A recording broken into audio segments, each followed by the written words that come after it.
I've been wondering for years why two people can grow up in the same house and turn out as completely different people.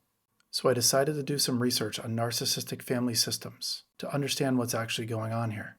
You and your siblings grew up in the same house, same parents, same dinner table, same rules.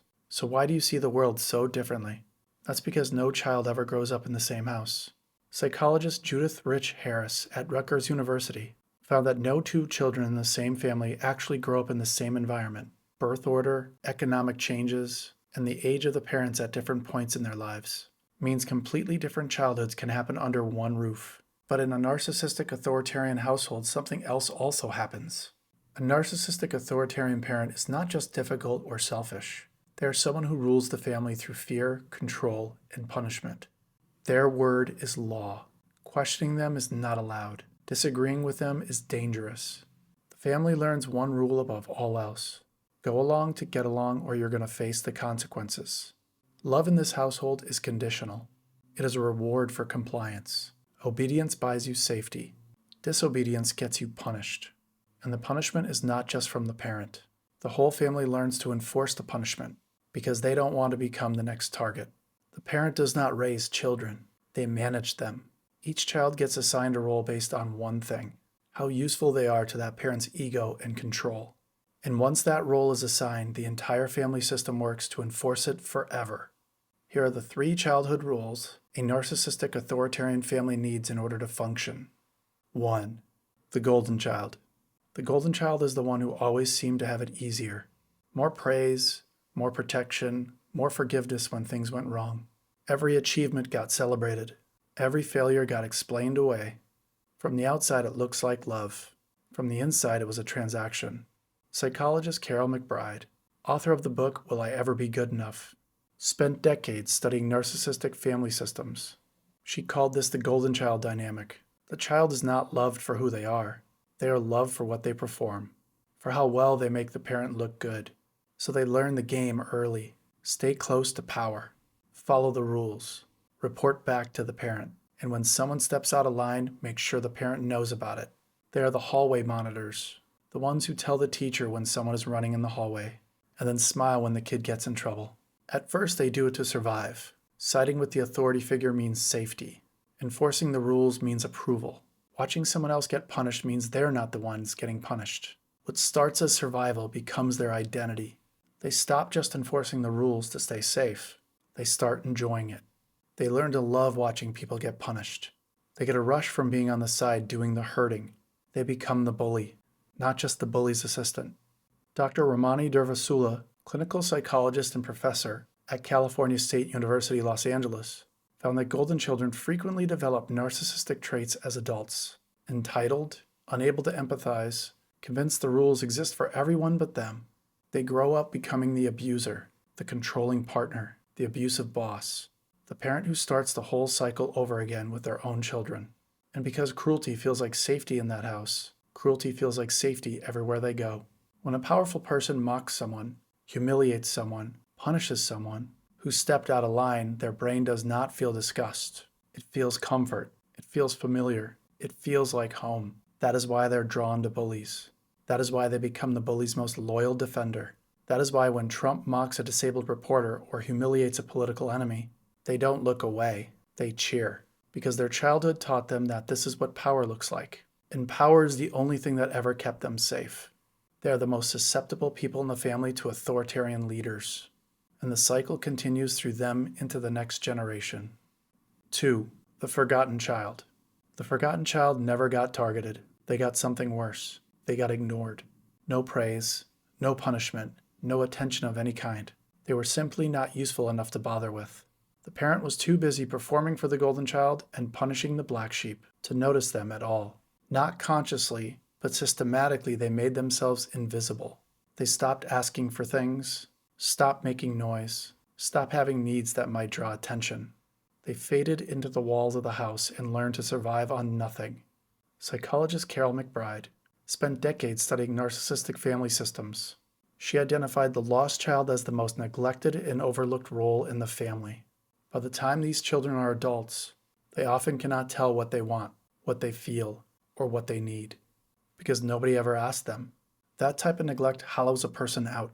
They grow up believing that they don't matter, that their needs are inconvenient, that wanting things is selfish, that the safest version of themselves is the smallest one.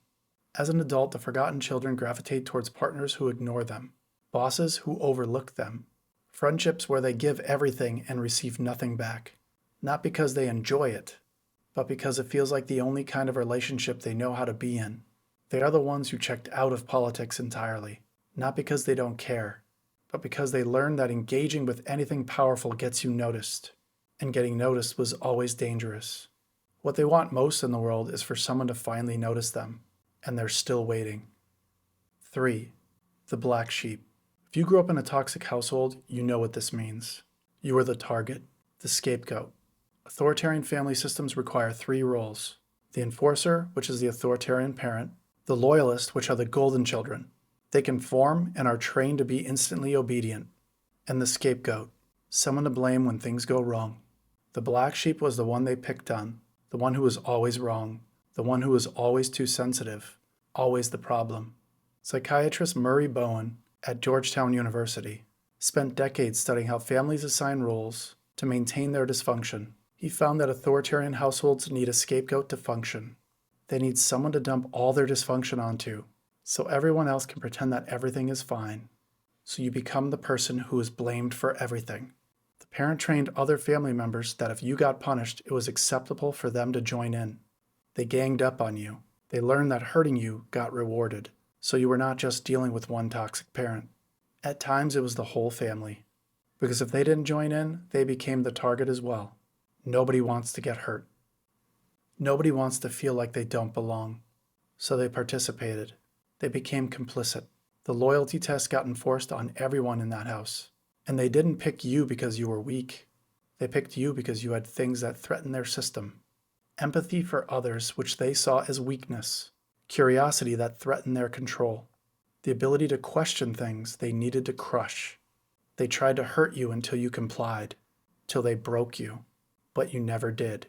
Psychologist Bessel van der Kolk at Boston University spent decades studying what happens to children who grow up in threatening environments.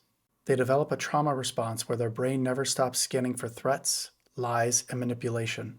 He called it hypervigilance. Hypervigilant people watch for inconsistencies. They look for real motives behind what people say. Because when you were a kid, if you didn't, you got hurt. Hypervigilant people learned that lesson before they were old enough to understand what was happening. So when Trump showed up, you recognized him immediately, not as a politician, but as an abuser. The gaslighting, the lying, the cruelty, the need to dominate and humiliate, the authoritarian demand for loyalty. It was your family all over again. The black sheep already learned how to survive people just like him. Some black sheep do not make it out. The weight of being hated by the people who are supposed to love you is not a small thing. It breaks most people. Freddie Trump was the black sheep of his family, Donald Trump's older brother. His father called him weak every day. He was made fun of in public, constantly. His brother Donald was the golden child and joined in on the abuse. He drank himself to death by age 42. This is what happens when a black sheep never escapes the family system.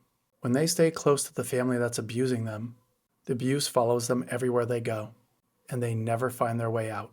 But some black sheep do escape, and the black sheep who make it through carry something no one else in the family has.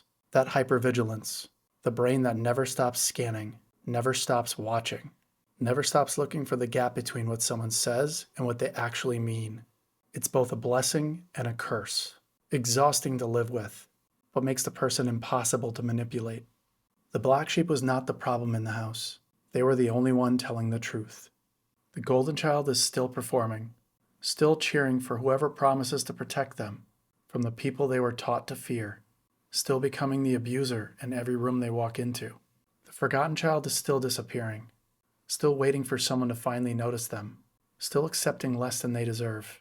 And the black sheep is still being told they are the problem, and they're still the most impossible person in the room to manipulate. 3 children, same house, same parents, 3 completely different childhoods, 3 completely different adults. The narcissistic parents spent years trying to break the black sheep. Instead, they created the one person in the family who will never be controlled again. And that's how the cycle ends.